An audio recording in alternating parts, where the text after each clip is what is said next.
ہم سب مر جائیں گے، مٹ جائیں گے، ختم ہو جائیں گے۔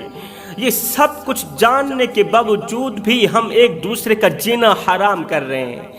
یہ تلخ حقیقت جاننے کے باوجود بھی کہ ہم سب لوگ مر جائیں گے، پھر بھی ہم ایک دوسرے کا گلا پھاڑ رہے ہیں، ہم ایک دوسرے کو بے عزت کر رہے ہیں۔ جوانوں، اپنے تمام دشمنوں کو معاف کر دینا، معاف کر دینا اپنے تمام دشمنوں کو، مگر دو لوگوں کو کبھی بھی معاف نہ کرنا۔ پہلے وہ لوگ جو تمہاری روزی روٹی کے دشمن بنے، جو تمہارے روزگار کے دشمن بنے، جو تمہارے رزق کے دشمن بنے، جو تمہاری اولاد کے دشمن بنے، جو تمہاری جان کے دشمن بنے، جو تمہارے مال کے دشمن بنے، ایسے لوگوں کو کبھی بھی معاف نہ کرنا۔ دوسرے وہ لوگ جو تمہارے رزق کے دشمن بنے، جنہوں نے تمہاری عزت والی پگڑی خاک میں ملانے کی کوشش کی، جنہوں نے لوگوں کے سامنے تمہیں ننگا کیا، دنیا والوں کے سامنے تمہیں رسوا کیا، تمہیں ذلیل و خوار کیا، ایسے لوگوں کو کبھی بھی معاف نہ کرنا۔ اپنا حساب و کتاب لے کے ہی دم لینا۔ میرے دامن میں زندگی بدل دینے والا، خون کے آنسو رلا دینے والا ایک واقعہ پڑا ہے۔ اس واقعے نے لاکھوں کروڑوں دکھی اور غمزدہ لوگوں کو حوصلہ دیا ہے، حوصلہ دیا ہے کہ پریشان مت ہونا، اللہ کا ترازو انصاف تولنے ہی والا ہے۔ اس واقعے نے لاکھوں کروڑوں دکھی لوگوں کو، جن پر ظلم ڈھائے گئے، جن کو دکھ دیے گئے، جن کا جینا حرام کیا گیا، جن کے دل دکھائے گئے، جن کے زخموں پر نمک چھڑکے گئے، اللہ اکبر، جن کا مال ضبط کیا گیا، جن کی عزت والی پگڑی خاک میں ملائی گئی، یہ واقعہ ان لوگوں کو حوصلہ دیتا ہے کہ پریشان مت ہونا۔ قدرت جب تھپڑ مارتی ہے، تماچا مارتی ہے نا، تو پھر وہ دل پر نہیں، سیدھا روح پر اثر کرتا ہے۔ وہ واقعہ کچھ یوں ہے، پرانے زمانے کی بات ہے، پرانے دور کی بات ہے کہ ایک غریب اور لاوارث عورت اپنی ایک بیٹی کے ساتھ کچے مکان کے اندر غربت کی زندگی بسر کر رہی تھی، سختیوں والی زندگی بسر کر رہی تھی۔ اس عورت کی جو بیٹی تھی، سبحان اللہ، اللہ تعالی نے اسے بڑا ہی حسن دے رکھا تھا۔ وہ حسن و جمال کی ملکہ تھی، اتنی خوبصورت تھی، اتنا حسن تھا کہ چاند بھی دیکھے تو شرما جائے۔ اس قدر حسین و جمیل تھی کہ زمانے کی لڑکیوں میں سب سے زیادہ حسین و جمیل تھی۔ اللہ کا کرنا ایسا ہوا کہ بادشاہ کا ایک اکلوتا بیٹا تھا، وہ شہزادہ کہیں جا رہا تھا، جاتے جاتے اسی عورت کے گھر کے قریب سے اس شہزادے کا گزر ہوا، اس گھر کے قریب سے شہزادے کا گزر ہوا۔ اچانک شہزادے کی نظر اس خوبصورت لڑکی کے چہرے پر پڑی، خوبصورت لڑکی کے حسن پر پڑی، تو شہزادے کے پاؤں رک گئے، شہزادے کا دل بے قرار ہونے لگا لڑکی کے حسن کے لیے، لڑکی کو حاصل کرنے کے لیے۔ اتنا خوبصورت چہرہ، بادشاہ کا بیٹا، شہزادہ، شاہی محل میں پلنے والا، کہتا ہے اس سے بڑی حسین و جمیل لڑکی میں نے اپنی زندگی میں نہیں دیکھی تھی۔ دیکھتے ہی دیکھتے دل اس کی محبت میں فریفتہ ہو گیا، اس کے پیار میں گرفتار ہو گیا۔ اللہ اکبر، اس لڑکی کے حسن نے سیدھا شہزادے کے دل پر وار کیا، دل کو قابو میں پا لیا۔ شہزادہ پریشان ہو گیا، اچانک مجھے کیا ہو گیا ہے؟ میرے دل میں تو اس خوبصورت لڑکی کی محبت اس قدر بیٹھی ہے کہ اچانک اس نے مجھے پریشان کر کے رکھ دیا، مجھے بے قرار کر کے رکھ دیا۔ دل میں اس لڑکی کو حاصل کرنے کا شوق پیدا ہوا۔ اپنے وزیروں مشیروں کو کہا کہ جلدی کرو، واپس اپنے گھر کی طرف جاؤ، میں اپنے بابا سے ملنا چاہتا ہوں، ہر حال میں نے اس لڑکی کو حاصل کرنا ہی کرنا ہے۔ جوانوں، جب دنیا کی محبت دل میں بس جاتی ہے نا، تو پھر اللہ رسول کی محبت نکل جاتی ہے۔ جب دنیا والوں کی محبت، ایک بات یاد رکھنا، دنیا بھی دھوکے باز ہے، دنیا میں رہنے والے لوگ بھی دھوکے باز، دنیا بھی دھوکے باز، دنیا بھی حسین و جمیل ہے۔ یہ دنیا اس طرح کی خوبصورت عورت ہے، یہ اس طرح کی خوبصورت بوڑھی عورت ہے کہ اس کی ہزاروں سال عمر گزر گئی لیکن ابھی تک یہ نہیں مری، ابھی تک یہ زندہ ہے اور یہ مرے گی بھی نہیں، قیامت کی صبح تک جا کر یہ مرے گی۔ اس دنیا نے لاکھوں کروڑوں نوجوانوں کو گمراہی کی طرف لا کر کھڑا کر دیا۔ جب دنیا کی محبت دل میں سما جاتی ہے نا، پھر یہاں پر اللہ رسول کی محبت نہیں آ سکتی۔ اس لیے میں کہتا ہوں اللہ تعالیٰ سے محبت کرو، اس کے رسول سے محبت کرو، اللہ سے محبت، اس کے رسول سے محبت۔ سبحان اللہ، اکثر میں پروگراموں پر جاتا رہتا ہوں، سفر کرتا رہتا ہوں، تو اکثر میں دیکھتا ہوں گاڑیوں کے پیچھے لکھا ہوتا ہے صنم بے وفا۔ آپ لوگوں نے بھی پڑھا ہوگا، دیکھا ہوگا اور سنا بھی ہوگا، صنم بے وفا، صنم بے وفا۔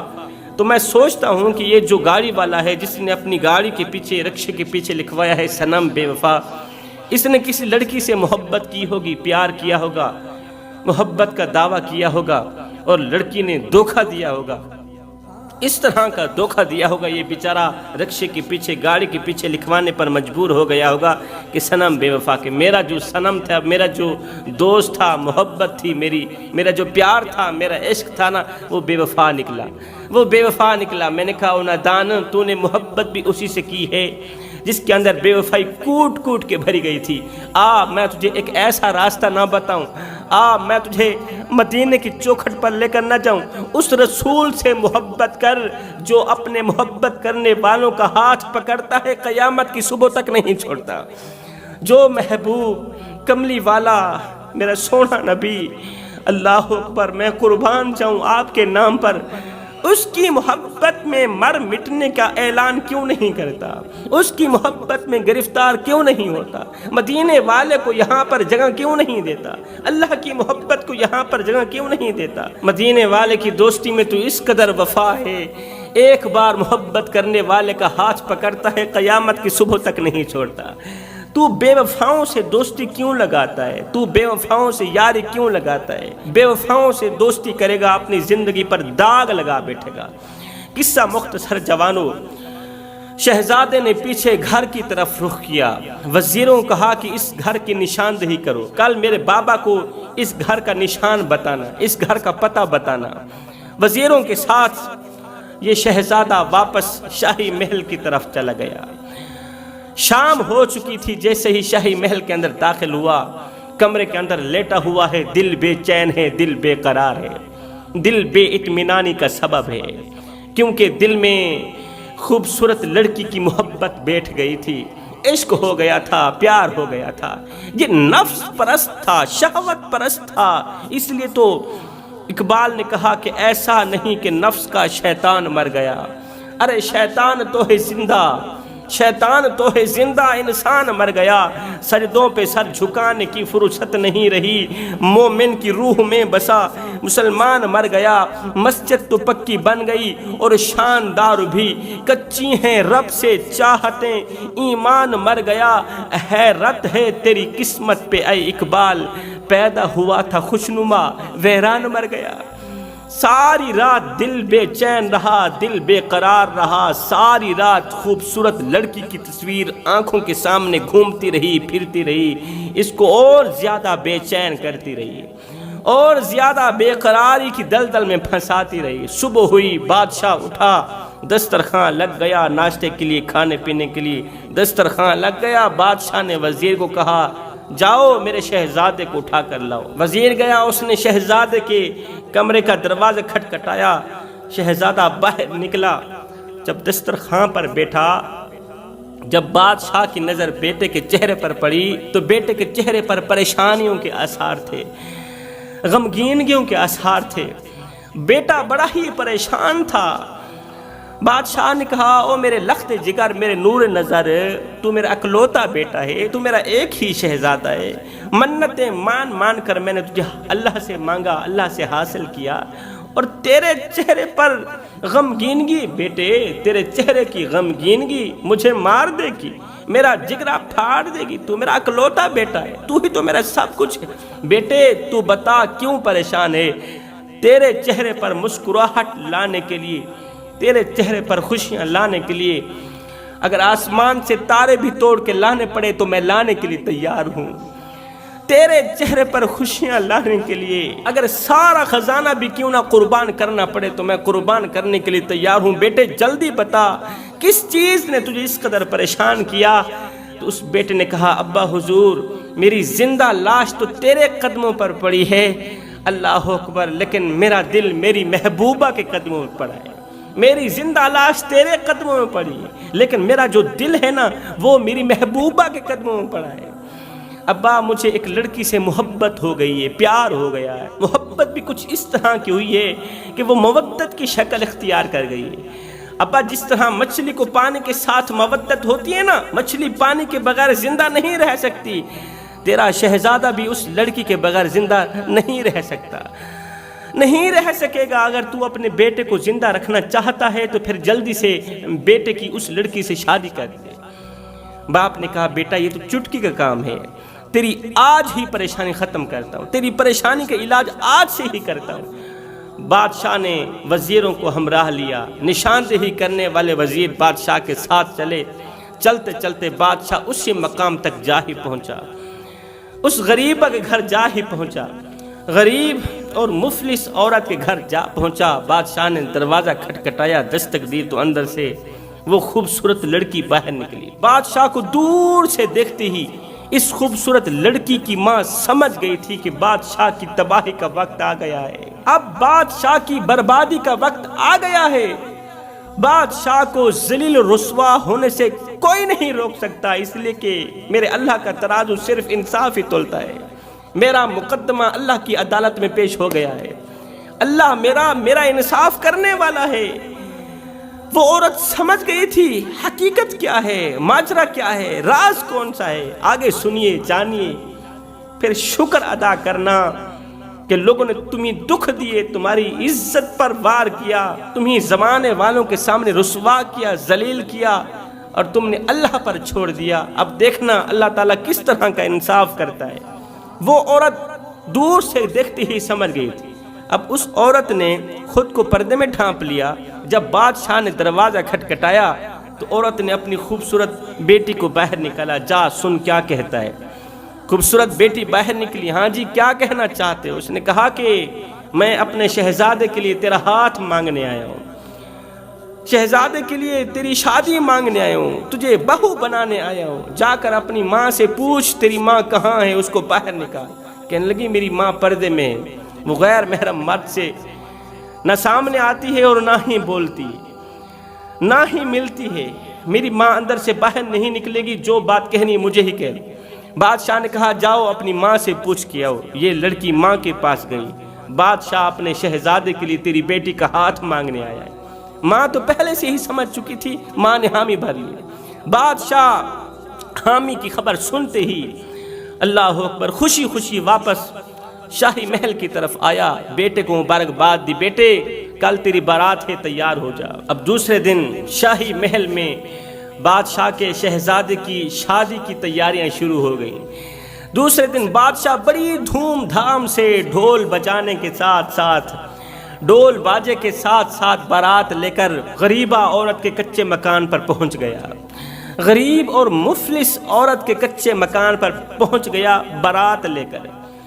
بیٹی کی شادی ہو گئی، خوشی سے دھوم دھام سے بہو کو لے کر گھر آ گیا۔ دوسرے دن بادشاہ کا بازار لگا ہوا تھا کہ اچانک وہ خوبصورت حسن کی ملکہ شہزادی بہو بادشاہ کے سامنے حاضر ہوئی۔ وزیر مشیر سب لوگ دیکھ کر حیران رہ گئے، اتنی حسین و جمیل، اتنا حسن جسے دیکھ کر چاند شرما جائے، جس کی خوبصورتی دیکھ کر رات کی تاریکی ڈگمگا جائے، اتنا حسن۔ زمانے کی عورتوں میں سب سے زیادہ حسن اللہ تعالیٰ نے اس لڑکی کو دے رکھا ہے۔ تمام کے تمام لوگ دیکھ کر دنگ رہ گئے۔ وہاں پر بادشاہ کا ایک دوست بیٹھا تھا، اس دوست نے کہا بادشاہ جس کی بیٹی اتنی خوبصورت ہے، اس کی ماں کتنی خوبصورت ہوگی، اس کا باپ کتنا خوبصورت ہوگا، لہٰذا میں اس لڑکی کی ماں اور اس کے باپ کی زیارت کرنا چاہتا ہوں کہ وہ کتنے خوبصورت ہوں گے۔ اللہ تعالیٰ کی خوبصورتی دیکھنا چاہتا ہوں کہ اللہ تعالیٰ نے اپنے بندوں کو کتنا خوبصورت بنایا ہے، کتنا حسن دیا ہے۔ خوبصورتی کی بات آئی، یہاں پر ایک چھوٹا سا عبرت ناک واقعہ بھی ہے اور سبق آموز واقعہ بھی، وہ بھی ساتھ میں سناتا چلوں، پھر یہیں سے شروع کروں گا۔ وہ ایک خوبصورت عورت تھی نا، اللہ تعالیٰ نے اسے بھی بڑے ہی حسن و جمال سے نواز رکھا تھا. وہ متقی پرہیزگار تھی، دن کو روزہ رکھتی، پوری پوری رات قیام کرتی تھی. تو وہ اپنے گھر کے باہر صحن میں کھڑی تھی تو ادھر سے ٹھنڈی ٹھنڈی ہوا چل رہی تھی. ٹھنڈی ٹھنڈی ہوا کا مزہ لینے کے لیے بادشاہ سلامت شاہی محل کی چھت کے اوپر چڑھا تو بادشاہ کی نظر اچانک اس خوبصورت عورت کے چہرے پر پڑی. بادشاہ نے اپنے وزیروں کو کہا کہ جلدی جاؤ اس خوبصورت عورت کو لے کر آؤ. اللہ اکبر. وزیر مشیر آئے، جلدی سے خوبصورت عبادت گزار عورت کو لے کر بادشاہ کی خدمت میں حاضر کیا. تو بادشاہ نے کہا اے حسن کی ملکہ، تیری مستانی آنکھوں نے مجھے مست کر دیا، تیری نشیلی آنکھوں نے مجھے نشے میں ڈال دیا، تیری نشیلی آنکھوں نے تو مجھے مست کر دیا. میں ہر حال میں تمہیں حاصل کرنا چاہتا ہوں، ہر حال میں میں اپنے نفس کی پیاس بجھانا چاہتا ہوں. جب اس عورت نے سنا نا، اللہ کی ولیہ نے سنا نا کہ میری ان آنکھوں نے بادشاہ کو نشے میں ڈال دیا، مست کر دیا، تو اس عورت نے کہا بادشاہ سلامت تھوڑی دیر رکیے، ٹھہریے، میں ابھی آتی ہوں، آپ کی خواہش پوری کرتی ہوں. عورت کمرے کے اندر چلی گئی. عبادت گزار عورت خوبصورت جس کی آنکھیں نشیلی تھیں کمرے کے اندر چلی گئی. جب کمرے سے باہر نکلی تو بادشاہ دیکھ کر حیران رہ گیا، دنگ رہ گیا کہ اس نے دونوں آنکھیں نکال کر تلی پہ رکھی ہوئی تھیں اور بادشاہ کی خدمت میں حاضر کیا.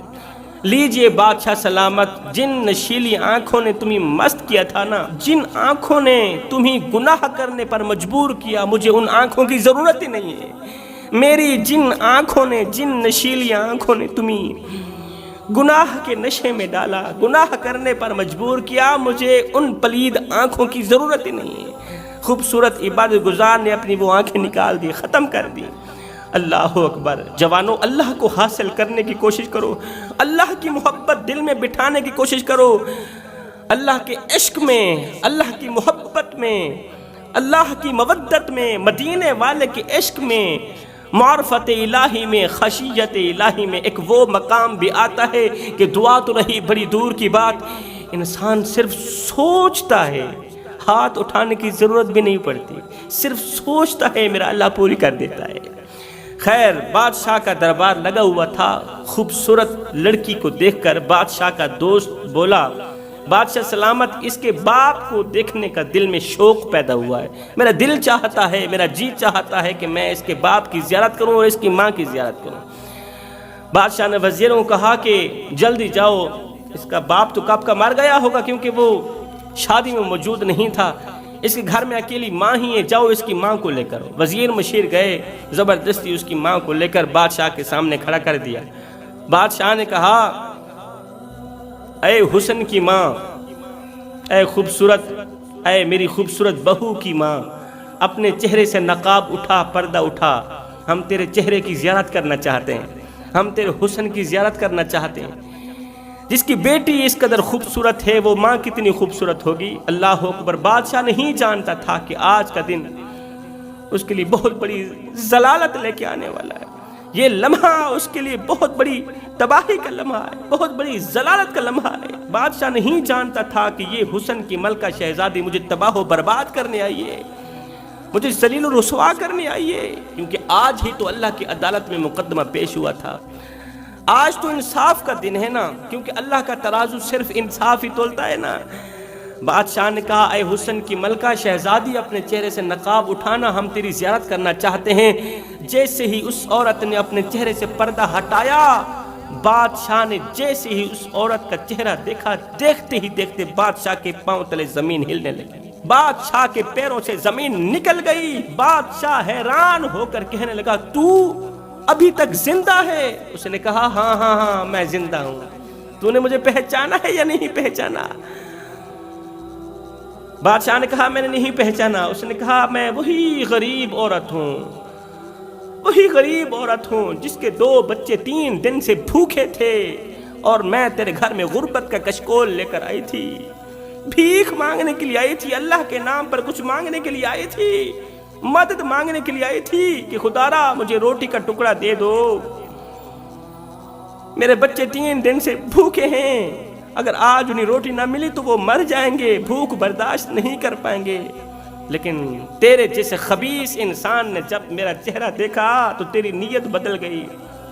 تو نے کہا میں تو نفس پرست ہوں, میں تو نفس کو خدا ماننے والا ہوں, میں تو نفس کی پوجا کرنے والا ہوں, میں خدا کو تو خدا مانتا ہی نہیں, میں تو نفس کو سب کچھ مانتا ہوں. تو میری نفس کی خواہش پوری کر, اس کے بعد جو تو مانگے گی میں تجھے دوں گا. تو نے 3 دن مجھے شاہی محل کے اندر قید رکھا, 3 دن میرے ساتھ زیادتی کرتا رہا, میرے ساتھ گناہ کرتا رہا, 3 دن مسلسل. تجھے میرے بچوں پر ذرا بھی رحم نہ آیا, میری عزت پر ذرا بھی رحم نہ آیا. تو نے میری عزت پر وار کیا, میری عزت کے ساتھ کھیلتا رہا. 3 دن بعد تو نے مجھے خیرات دے کر واپس بھیجا. جب میں اپنے غریب خانے میں گئی, 3 دن کے بعد جب میں نے گھر کی دہلیز پر قدم رکھا تو میرے بچے مر گئے تھے. روٹی کرتے مر گئے, پانی کرتے مر گئے. کس کی وجہ سے مرے تھے؟ تیرے جیسے کتے کی وجہ سے مرے تھے. آج ہی تو تیری تباہی کا دن ہے بادشاہ, تیری تباہی کا وقت آ گیا ہے, تیری ضلالت کا وقت آ گیا ہے. او نادان, جو خیرات گناہ کی صورت میں تو نے مجھے دی تھی, 3 دن مسلسل جو خیرات گناہ کی صورت میں تو مجھے دیتا رہا, وہی خیرات, وہی تیری امانت میں نے تیرے سپرد کر دی. جو خیرات تو نے مجھے دی, آج 16 سال بعد میں نے وہی خیرات تجھے دے دی. تیری بیٹی کی تیرے ہی بیٹے کے ساتھ شادی کر دی, اس لیے کہ اللہ کا ترازو صرف انصاف ہی تولتا ہے. یہ مقدمہ قاضی کی عدالت میں پیش کیا گیا, قاضی کی عدالت میں پیش کیا گیا. ایک تو بادشاہ کی وجہ سے 2 ننھے بچے مر گئے بھوک کی وجہ سے. بادشاہ نے خیرات نہیں دی تھی, الٹا بادشاہ نے بچوں کی ماں کو 3 دن اپنی نفس پرستی کے لیے شاہی محل میں قید رکھا, نفسانی خواہشات پورا کرتے رہا, عورت کو واپس نہیں جانے دیا. 3 دن کے بعد جب عورت کو واپس بھیجا تو بھوک کی وجہ سے اس کے 2 ننھے بچے مر چکے تھے, لہٰذا ان 2 بچوں کا قاتل یہی بادشاہ ہے. اور دوسرا, اسی کے گناہ کی وجہ سے بہن کی بھائی کے ساتھ شادی ہوئی, بھائی کی بہن کے ساتھ شادی ہوئی. قاضی نے اپنی عدالت میں فیصلہ دیا کہ ابھی اور اسی وقت بادشاہ کو شاہی عہدے سے ہٹایا جائے, اور اس کے دونوں ہاتھ بھی کاٹ دیے جائیں, اور اس کے دونوں پیر بھی کاٹ دیے جائیں. بادشاہ کے دونوں ہاتھ بھی کٹ گئے, دونوں پیر بھی کٹ گئے, ایک زبان رہ گئی تھی. تو اس زبان سے بادشاہ ہر وقت ایک ہی جملہ بولتا تھا, کبھی بھی کسی کی عزت پر وار نہ کرنا.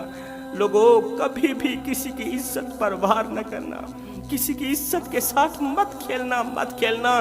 اس لیے کہ اللہ کا ترازو صرف انصاف ہی تولتا ہے. جیسا کرو گے ویسا بھرو گے. کسی کو دکھ دو گے تو دکھ ملیں گے, کسی کو ایک پل کی خوشی دو گے تو پھر اپنی پریشانی کی پرواہ مت کرنا. اللہ فرماتا ہے کسی کو دکھ دے کر, کسی کو پریشان کر کے میرے دروازے پر آ کر اپنی خوشی کے لیے دعا مت مانگنا, اور کسی کو ایک پل کی خوشی دے کر پھر اپنی پریشانی کی فکر مت کرنا. جوانو, خدا را, اگر کسی کو ایک پل کی خوشی نہیں دے سکتے تو نہ دینا, کسی کو ساری زندگی کے لیے دکھوں میں بھی نہ ڈالنا. کسی کو دکھ دے کر, کسی کو درد دے کر, کسی کو غم دے کر, کسی کی عزت والی پگڑی خاک میں ملا کے تجھے کیا لگتا ہے کہ تو ساری زندگی ایسے ہی مسکراتا رہے گا؟ نہ بندے نہ, بس وقت کے الٹنے کی دیر ہے, تیری باری بھی دور نہیں ہے. اس لیے کہ زندگی کے کسی نہ کسی موڑ پہ اپنا کیا آخر بھگتنا ہی پڑے گا.